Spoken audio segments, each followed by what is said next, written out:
Hey everyone, welcome back to my channel. And today I'm going to be sharing another scary story about my childhood home. This one in particular is actually one of my favorite stories to tell people around a campfire, if you know what I mean. It was probably around 3 a.m.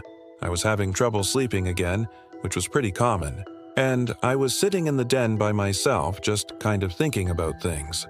All the lights were turned off. The only light that was in the room was coming from the streetlights outside, and since the blinds were closed, it wasn't really letting a whole lot of light in. My mom and dad were both asleep in their room, and my brother, who at the time was 4 years old, was sleeping in the living room. We didn't have a whole lot of money, so sometimes he would sleep there instead of in his bed. And I remember I had gotten up maybe an hour or two before that to go to the bathroom and drink some water. And when I came back, I noticed my toy train that was on the shelf turned itself on. I don't remember exactly what it looked like, but I remember it was a little wooden train that was battery-powered.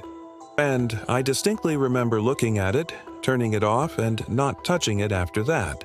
And then, when I woke up later, it was completely dark, it was turned back on, and it was going around the track. And this was weird, because I knew I didn't leave the batteries in. So I got up and went over and turned it off. Again, I remember staring at it for a moment. Then I laid back down in my chair trying to go back to sleep. But of course, at this point, being 3 a.m., and the fact that I knew I had just seen something that wasn't possible, I couldn't get back to sleep.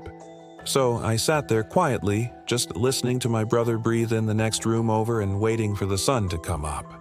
I can't remember exactly how long I sat there, but it might have been about half an hour. And then, all of a sudden, I heard footsteps. I assumed it was my brother. Maybe he had a nightmare, and he was running around, trying to get away from whatever it was bothering him. So I called out to him and asked him if he was okay. And, of course, I got no response because kids are just like that. They do stupid stuff and they don't respond when you call them. But these footsteps kept going.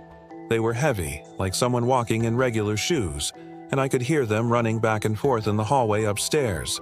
Now, keep in mind, there were no other sounds. There wasn't any doors opening or closing.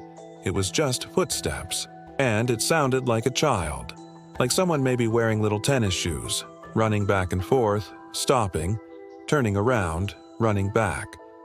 Well, of course, being 3 a.m., I was already freaked out from the train, and now hearing these footsteps, I started getting a little scared. So I decided to get up, turn the light on, and go investigate.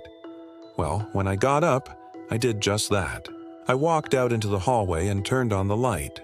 And there was nothing there. No one was up there. And I checked all the rooms.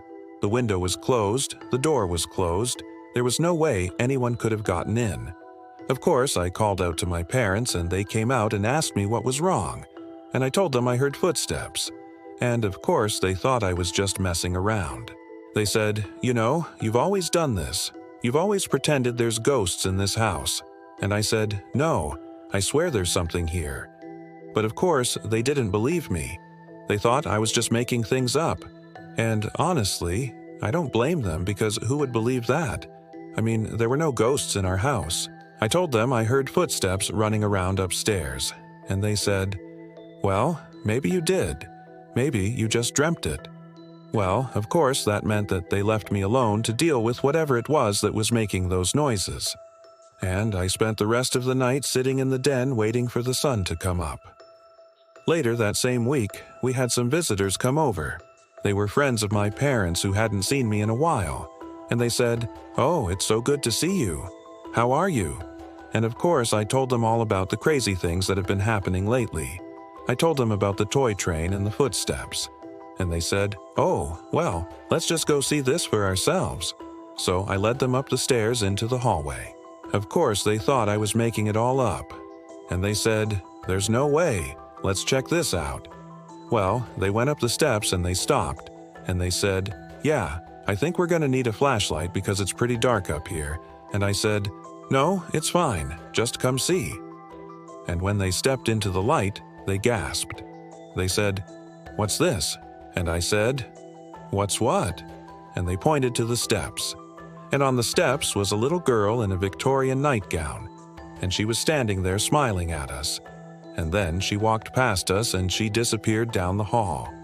That house made me a believer. Have you ever experienced anything paranormal? Let me know in the comments below. If you like this video, please give it a thumbs up and subscribe to my channel.